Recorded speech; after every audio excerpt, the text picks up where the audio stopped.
It's Dr. Katwa, and I want to explain blood pressure to you today. So what is it?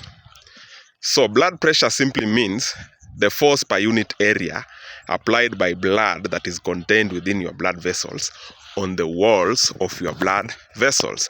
And typically, what people term as high blood pressure is usually arterial blood pressure, so not the venous blood pressure. And how many things determine it? So it is determined by the rate at which your heart pumps. Yes, it is also determined by the force with which your heart pumps and the volume which your heart can put out. It is also determined by how flexible your arteries are, your blood vessels are. So are they elastic or are they stiff? It is also determined by how much fluid your body can retain. So blood pressure readings usually have two values, that is the upper value and the lower value. So the upper value is called systolic blood pressure and the lower value is called diastolic blood pressure. So the systolic blood pressure is the blood pressure during the contraction stage of the heartbeat cycle, and the diastolic blood pressure is during the relaxation stage. So after looking at the determinants of blood pressure, then how can I explain it so that you as a lay person can understand? I'll use the car tire analogy or example to explain. So think of the car tire as your blood vessel, the space contained inside the car tire as your blood, that is the air in the car tire, and think of pressure applied from outside, that is if you press on the car tire, as the pumping of the heart. If the volume of the air in the tire is high, then it increases pressure. If the tire is flexible, then it means it gives the pressure inside more room to maneuver. So meaning it does not go up very fast. Looking at those examples, let's now go to the body system. Now, if your heart pumps at a higher rate or pumps more forcefully, then it could lead to blood pressure problems.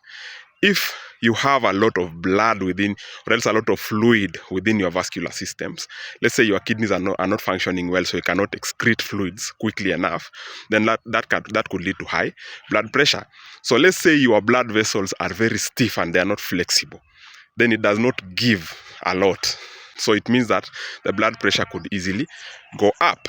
When you have high blood pressure because of defects in all these systems that I've been talking about, then what happens? To solve these problems, you have to tackle them as is. HCTZ or hydrochlorothiazide will excrete fluid from your system, hence help to solve that problem.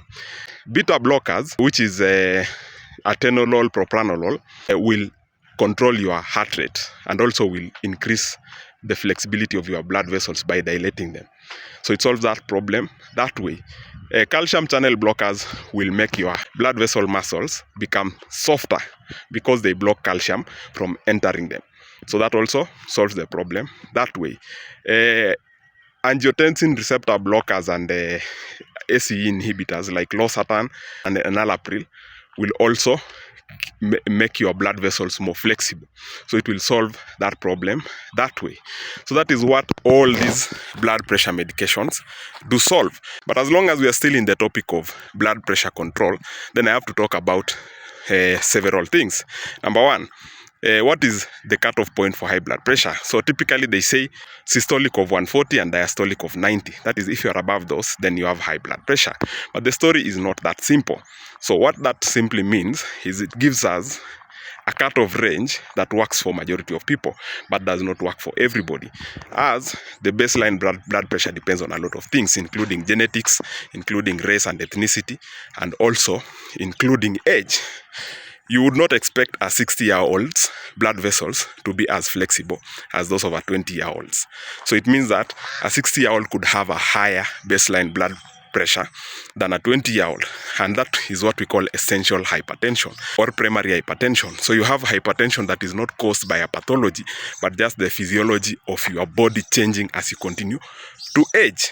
So let's go to another issue that raises a lot of questions when it comes to hypertension. So I have talked about the essential hypertension that has no cause, but now what about the secondary hypertension that has a cause. So the causes of secondary hypertension include diseases that affect the organs that I've mentioned before. That is the heart, the kidney, and the blood vessels mostly, and also the endocrine organs like the adrenal glands and the thyroid glands. So those diseases could lead to disruption in blood pressure. Just to mention a few, diabetes is one of them, renal disease is another one, thyroid disease is another one, and adrenal diseases like pheochromocytoma is another one. So that being said, what effects could high blood pressure have in your body? So the most common effect that high blood pressure will have in your body, if unchecked over a long period of time, is that they will damage your heart, they will damage your blood vessels, and they will damage your brain by causing strokes. So be on the lookout. Maybe later I'll do a comprehensive video on the effects of continuing to have high blood pressure that is untreated. Now you know. Thank you.